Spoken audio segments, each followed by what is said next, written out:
Olá, amigos, irmãos em Cristo Jesus, a paz do Senhor Jesus Cristo. Estou gravando este vídeo mais uma vez para trazer uma parte da palavra de Deus aos nossos corações. Palavra esta que se encontra no Evangelho segundo escreveu São Lucas, no seu capítulo 21. E versículo 25, louvado seja o nome do Senhor, quando diz assim: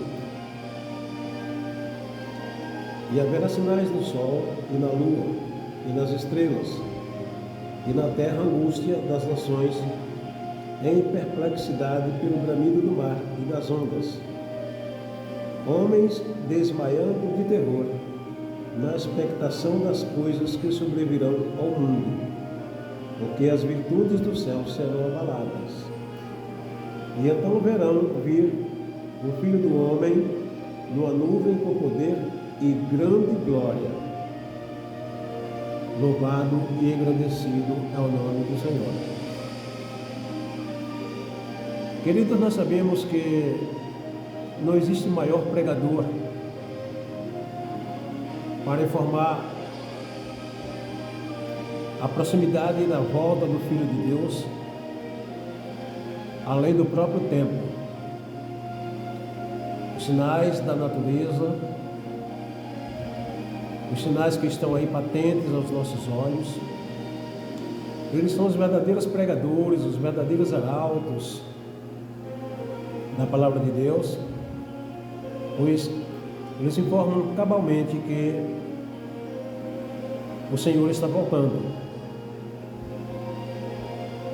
Às vezes, essa se torna uma mensagem enfadonha, porque coisa de crente está só falando que Cristo está voltando, Cristo está voltando. E como diz a própria palavra de Deus, que já na primeira década deste século, os homens já bradavam em alta voz, dizendo: onde está a promessa da volta de Cristo? Que desde que os pais dormiram, que nós ouvimos falar destas coisas, e até agora não acontece. Passaram-se 2000 e alguns anos e nós estamos com a mesma pregação. Mas isso é de admirar? Não. Porque os profetas que vieram antes de Cristo, há séculos e séculos atrás, já falava do dia da volta de Cristo, que são dias em que o mundo embarcará em uma expectação muito séria. O mundo terá como o maior informador de todas as coisas que estão acontecendo e acontecerá o próprio tempo, os próprios sinais da natureza, os fenômenos. Nós vemos que sinais estrondosos têm acontecido pelo mundo afora. O Brasil, graças a Deus, até agora, são poucos fenômenos que têm atingido essa nação abençoada, mas que ela não está isenta, porque coisas como tem acontecido, as barreiras que arrebentaram, se bem que ali foi falha humana, mas está inserido dentro dos tempos que estão para acontecer. Esse acontecimento do Rio Grande do Sul, lamentável acontecimento, são reclamações da natureza, são reclamações do próprio Deus. que alguém chama natureza, mas o que é a natureza senão o próprio Deus? Não existe uma força diferente da força de Deus para atuar nos fenômenos naturais. Mas há anos atrás nós tivemos a tsunami. Esse foi o que trouxe a maior catástrofe para a humanidade. E essa parte, não sei se você percebeu, mas nós lemos aqui: e haverá sinais no sol e na lua e nas estrelas, e na terra a angústia das nações, em perplexidade pelo bramido do mar e das ondas. O mar tem sido alcançado, tem sido atingido, tem sido invadido pelo ser humano. As suas praias são partes geográficas que lhe pertencem, mas o homem tem invadido. Tem uma praia de Aracaju, no estado de Sergipe, mais precisamente na região de Estância, a cidade de Estância. Aconteceu que o mar está começando a reclamar, a invadir, derrubar mansões, porque foram invadidas, foi invadido, a sua parte geográfica, a beira da praia. E nós sabemos que a beira da praia já está falando, é beira da praia. E o homem vai para ganhar dinheiro, para que os demais desfrutem das belezas naturais que o mar oferece, para que tome o seu banho, né? E não tenha que sair de muito distante. Apenas abre as portas do quintal, desce uma pequena escada e já está dentro do mar. Ora,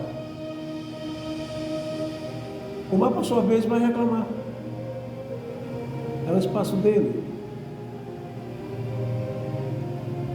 No município de Brejo Grande, em Sergipe, também,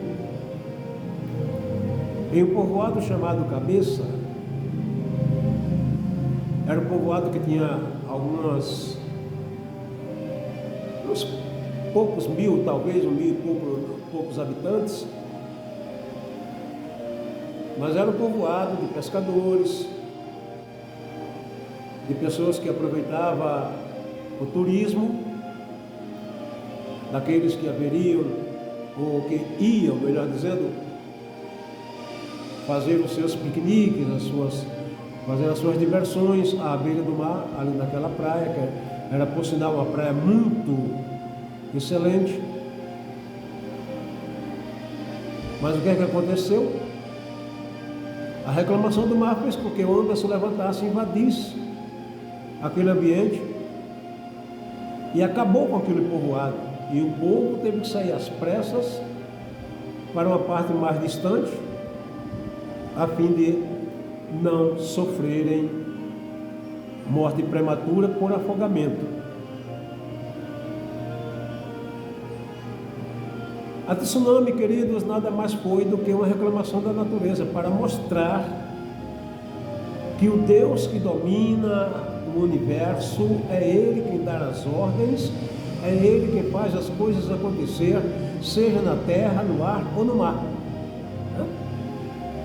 É Ele quem domina, é Ele que faz tudo. Mas as pessoas estão como que aquém dessa realidade. E não estão entendendo que a proximidade da volta do Filho de Deus, ela é precedida de fenômenos como esses, conforme nós acabamos de ler. Homens desmaiarão de terror na expectação das coisas que sobrevirão ao mundo. Homens que se dizem autossuficientes para executar aquilo que bem lhe apraz, nessa hora estarão correndo, como diz o ditado popular, que não é bem certo, mas eu vou citar, né? Como o diabo foge da cruz. O diabo não foge da cruz, é bem da verdade, mas apenas para dar uma ênfase àquilo que eu estou falando, de acordo com a conotação do provérbio popular que muitos atribuem. Então eu citei que o diabo foge do nome de Jesus. Aí sim, esse nome é poderoso, louvado seja o nome do Senhor. Mas queridos, e os tempos em que vivemos são tempos terríveis. Eu não sei se vocês, todos vocês que porventura venham assistir este vídeo, tomaram conhecimento do que aconteceu, e eu não sei bem se ainda está acontecendo, em Maceió, onde 2 ou foi 3 bairros sofreram uma certa situação que não tinha muita explicação. Alguém chegou a atribuir que era coisa de uma empresa que estava por lá, mas que seja, não importa.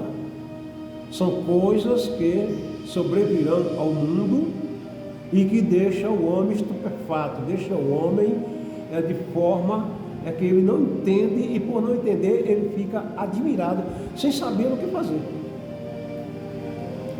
Certo? Muito bem. Mas se fosse só isso, ainda teria alguma coisa que, tudo bem, acontece aqui, a gente foge para o outro lado, né? Acontece nessa região, a gente muda para outra. Se está próximo do mar, muda para o sertão. Olha o que acontece. Muda o lugar, mas o problema continua. Porque o problema não está no lugar, o problema está no homem. O homem só muda de endereço, mas o mal continua nele. E por isso, há uma geração de desobediência na mente, no entendimento do ser humano, e que desconsidera a palavra de Deus a ponto de fazerem o que querem, pensando que estão fazendo o que é certo. O que a minha cabeça pensou, eu vou fazer. Sabe o que se chama isso, queridos? Iniquidade, falta de lei. Eu não tenho que ser regido pela minha cabeça. Existem leis que estão acima de mim, sejam humanas ou seja divina. Ora, se eu tenho que obedecer às leis humanas,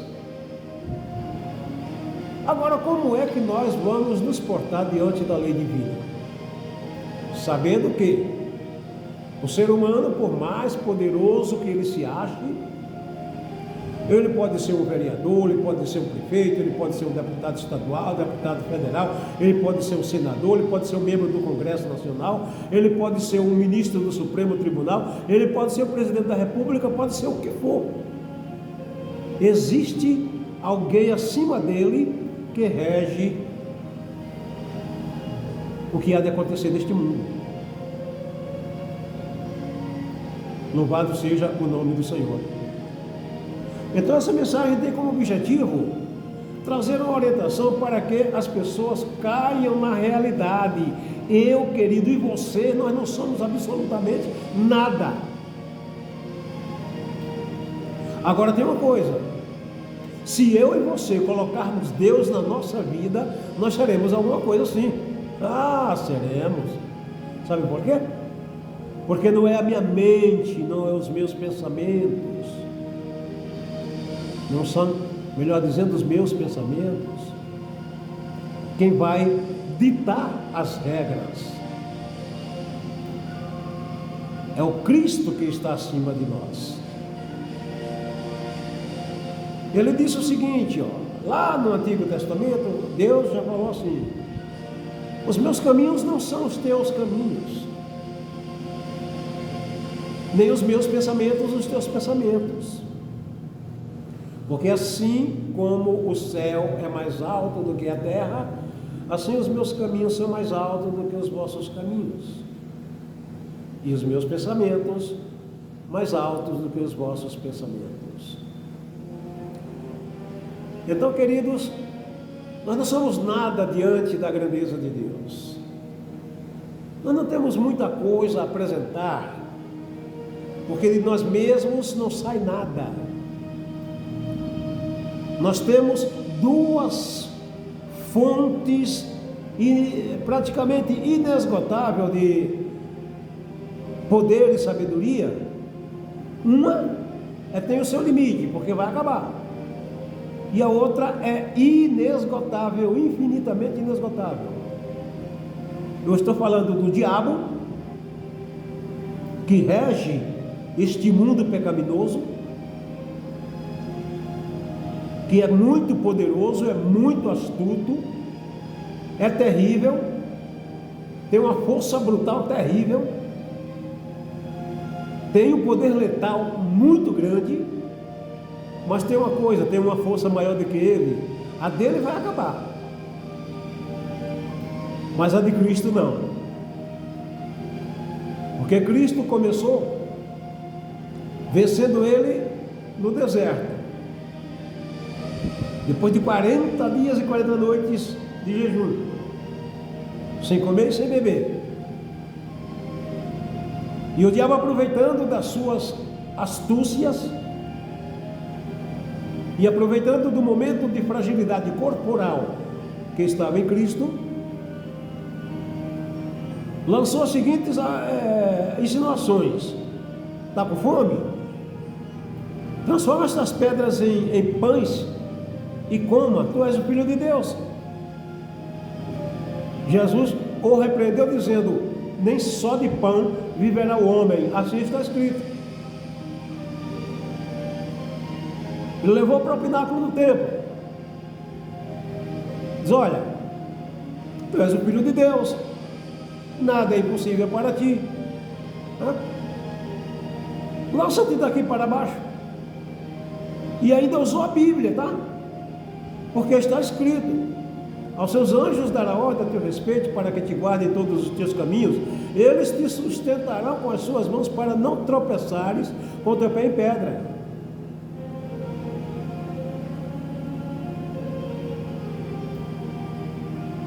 E Jesus disse para ele: Satanás, me permita a paráfrase, tá? Que essa parte sou eu que vou colocar. É como que Jesus tenha dito: Satanás, eu estou percebendo que você está tentando desconhecer o poder de Deus, porque você sabe o que está escrito também lá em Deuteronômio: não tentarás o Senhor teu Deus.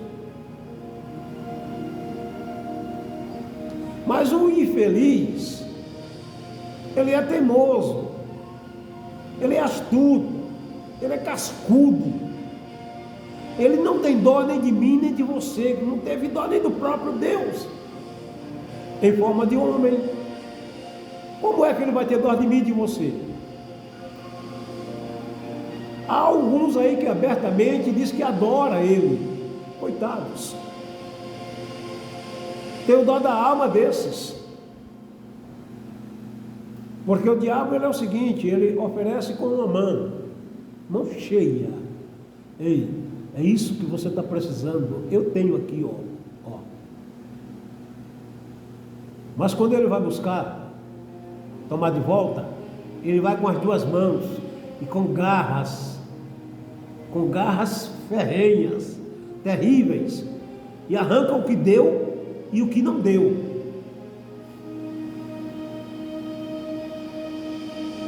Então, meu querido, ou meus queridos, Ele é tremendo e não desistiu. Levou Jesus até um alto monte, de lá mostrou o mundo sistema. Tá? É bom que deixe isso claro, que esse mundo que ele mostrou não foi o mundo universo, não foi o mundo formado pelos astros, pela terra, pelas plantas, pela beleza natural que Deus criou, e que ele disse: olha, é meu, porque a mim foi dado, e eu dou a quem quiser, a quem eu quiser. Isso trata-se do mundo sistema, que está debaixo do tacão dele. Ele, como é o pai da iniquidade, ele cria, ele renova, ele faz o que quer. Nas leis que regem esse mundo sistema, é para que as pessoas fiquem enganados e sumariamente enganados, pensando que estão fazendo aquilo que é certo. Entenderam? Então ele levou Jesus a um monte alto e mostrou esse mundo sistema com toda a sua beleza. Eu quero aqui abrir um parêntese, um parêntese, e dizer para você que a beleza do mundo sistema, ela é bonita mesmo. Desculpe a redundância, porque beleza já vem de boniteza, né? Mas ela é bonita aos olhos da carne, aos olhos humanos. Mas a sua nocividade é infernal. E o homem não está entendendo o perigo no qual ele está envolvido. Então ele disse lá no monte: olha, Jesus, está vendo tudo isso aí, ó? A mim foi dado, é meu. E não falou errado, não. Porque Jesus, quando estava nas últimas instruções para os seus discípulos, antes de ir ao Getsemane, ele cantou um hino, depois se levantou e disse: vamos, nos retiremos daqui, porque o príncipe deste mundo está chegando. O príncipe é dominador, é monarca. Certo? E Jesus reconheceu que este mundo sistema, volto a dizer, vive debaixo da égide de Satanás. É ele quem dita as regras, é para que homens iníquos, sem escrúpulo,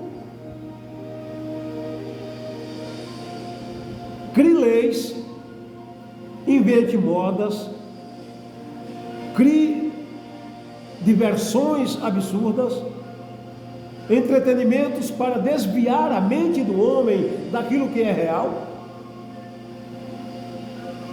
Tá?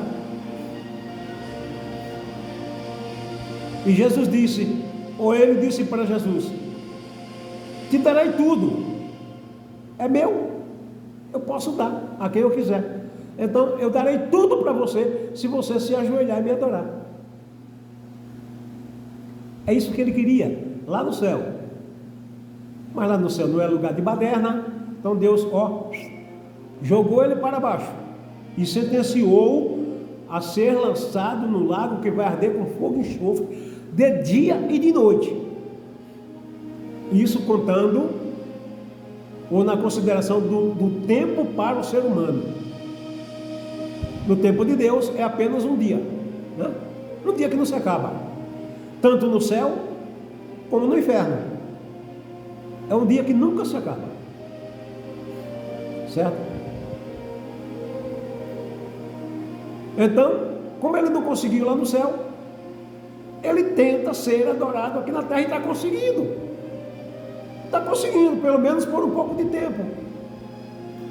Aí você vai dizer: pregador, pastor, esse pouco de tempo você chama 2, 3, 4 mil anos, pouco tempo? A Bíblia diz que não só uma vez, mas tem algumas vezes nas Escrituras, pelo menos 2 eu estou lembrado, que um dia para com Deus é como 1000 anos.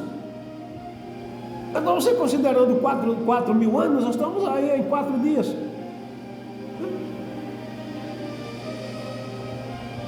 Na contagem de dias de 24 horas, tá? Que são os nossos dias vividos. Porque para Deus não existe o ontem nem o amanhã. Para Deus existe o agora. Para Deus não existe daqui a uma hora. Para Deus não existe há uma hora atrás. Para Deus existe o agora. É agora, está acontecendo agora. Então Deus já está vendo o diabo com seus anjos, com todos aqueles que estão contra ele, já ardendo em fogo eterno no lago que arde com enxofre eternamente. Mas para a nossa contagem de tempo, ainda existe alguns momentos que teremos pela frente? Eu não sei. O meu momento, esse pode ser o último em que estou gravando este vídeo. Mas para outros que virão, terá outros momentos e eu não sei até quando. Porque esse dia Deus reservou para a sua própria glória. Nem o próprio Cristo, quando aqui estava na terra, não sabia, na qualidade de filho humano. Mas como Deus, é lógico que ele sabe, né? Então, voltando ao texto, ele disse: darei tudo para você, se você se ajoelhar e me adorar. Jesus agora entra com autoridade propriamente dita da palavra de Deus, quando disse: sai-te, Satanás, vai embora, porque está escrito: só ao Senhor teu Deus adorarás, e só a Ele servirás, ou prestarás culto.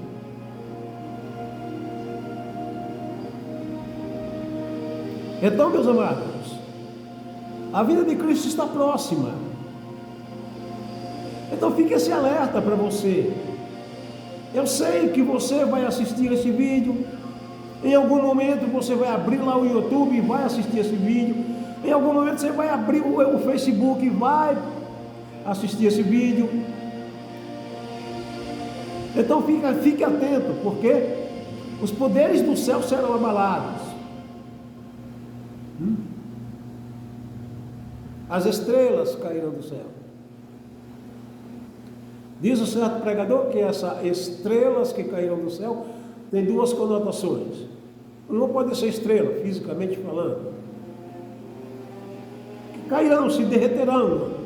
A Bíblia diz que o céu passará como um grande livro se enrolando para o fogo que está preparado para o último dia. O céu, bem entendido, espaço sideral, porque o trono de Deus é intocável.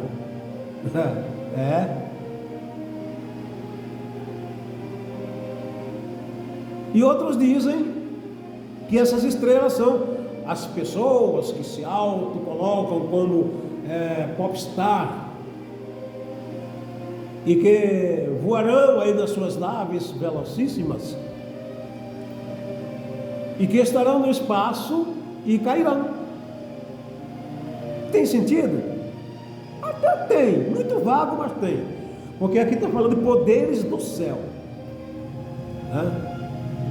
Quem é o poder do espaço sideral abaixo de Deus? São os próprios astros. Há um poder tão grande que tem luz própria, outros não.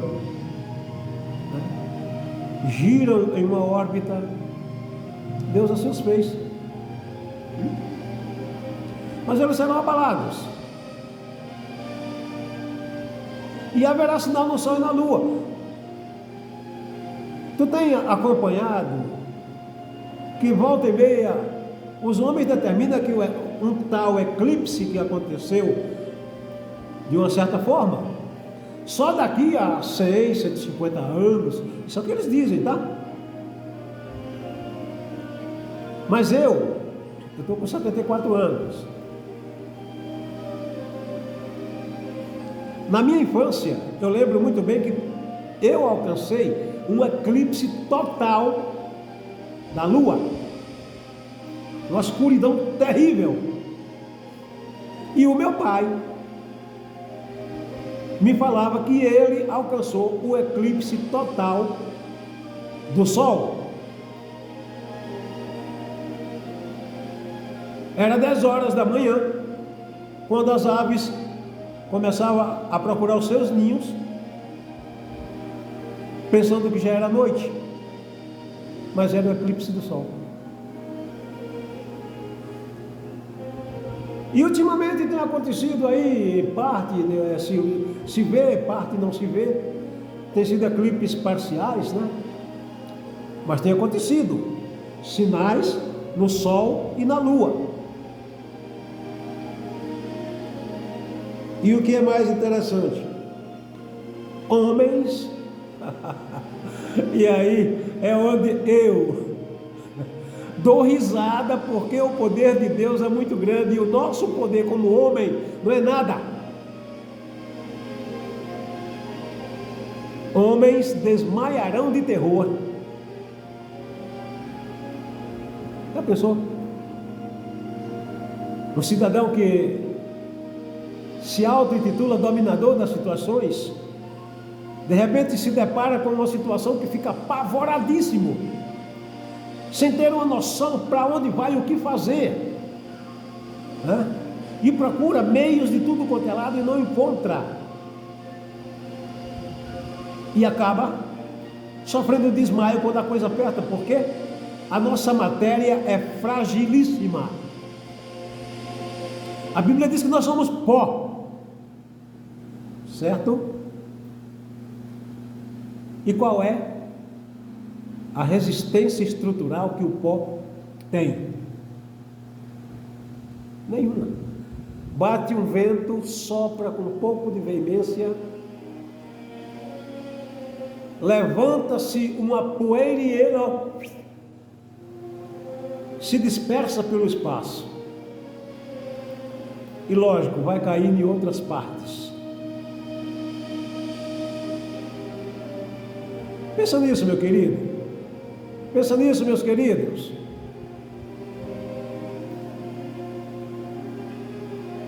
Depois de tudo isso, então o Filho de Deus aparecerá nas nuvens. Ei, na primeira parte, porque a volta dele, ela tem duas fases, ou terá duas fases, tá? Uma é para a igreja. E se você quiser ver, se você quiser participar dessa primeira parte, aceite Jesus. Aceite Jesus como Salvador da tua alma, porque Ele te salvará deste mundo de miséria, te colocará na presença do Pai, te revestirá de poder e muita glória, e ainda que o seu corpo desça a sepultura, mas naquele dia, quando isso acontecer, Ele vai chamar o teu nome e a terra vai dar conta de você. Não importa o estado que você esteja, está em estado de pó, foi do pó que nós fomos formados. Então, virando pó novamente, Ele traz de volta para tomar novamente a sua forma e viver eternamente adorando a Deus em corpo glorificado. Isso é muito glorioso. Aleluia. Agora, se você não quiser, é o direito que lhe assiste. Só que eu digo, meu querido, é com uma certeza inabalável, tá? Aquele que rejeitar o poder de Cristo na sua vida, ele está rejeitando a sua, eu diria assim, a sua vida de pompa, de apogeu, ele está rejeitando para sempre. Entendeu? Porque viver com Cristo é viver eternamente em glória. É uma vida de prazer, de alegria, contentamento, uma vida de fraternidade, uma vida de amor fraterno que vai cair na mesma situação, né? Mas sobretudo uma vida gozando o amor paterno, espiritualmente falando.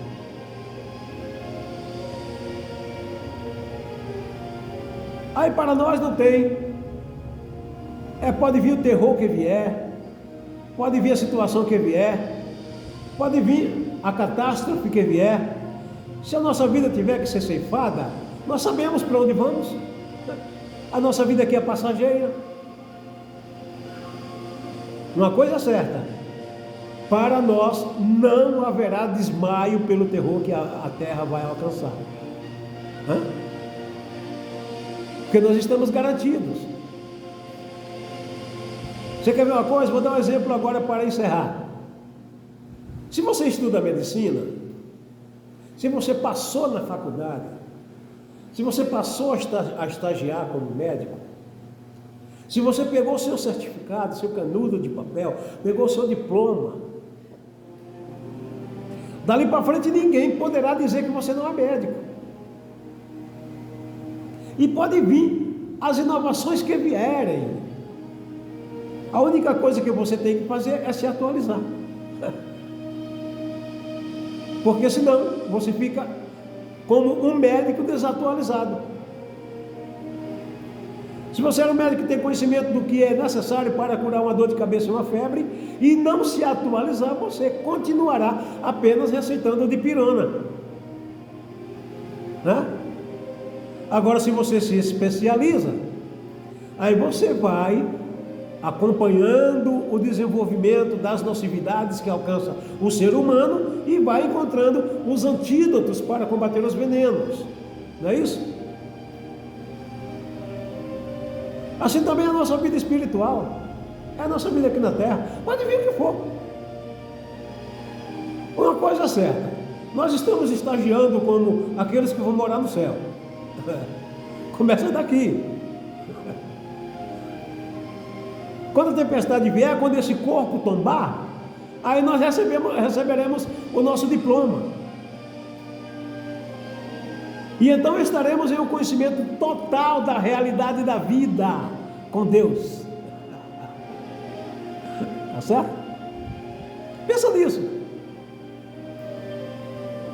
E olha, vou dizer uma coisa para você, tá? Isso não é utopia, não. Sabe por quê? Porque esse livro, ele fechado, você tem aqui apenas um livro, mas quando ele está aberto, é a boca de Deus falando. E quer saber o porquê? Porque se você pega o livro da Constituição Brasileira, se ele estiver fechado, ele não vai te dizer nada. É um livro qualquer que você pode pegar e queimar, fazer, pintar e bordar com ele. Agora, se você abre ele tem artigos, parágrafos que vai reger a tua conduta aqui na nação brasileira. E nós damos muita ênfase. Você vê que os movimentos atuais estão sendo acirrados por conta de alguns elementos que estão rasgando, no modo de falar, a Constituição, passando por cima dela. E alguns reclamam porque existe essa lei escrita em um livro que foi projetado, foram leis promulgadas pelo homem, escritas pelo homem, e ali estão para reger a nossa conduta. Esse daqui, ele foi apenas transcrito, tá? Porque quem mandou escrever foi Deus, usando homens inspirados pelo Espírito Santo. E para você que não entende o que é inspiração, inspiração é a atuação de Deus na mente do ser humano, tá certo? Então o homem não escreveu por querer escrever, porque achou bonito, é porque ele tem inteligência suficiente. Tem inteligência é coisa nenhuma. Ele escreveu porque o Espírito Santo foi lá na mente dele: escreva. E ditou a redação que ele haveria de escrever.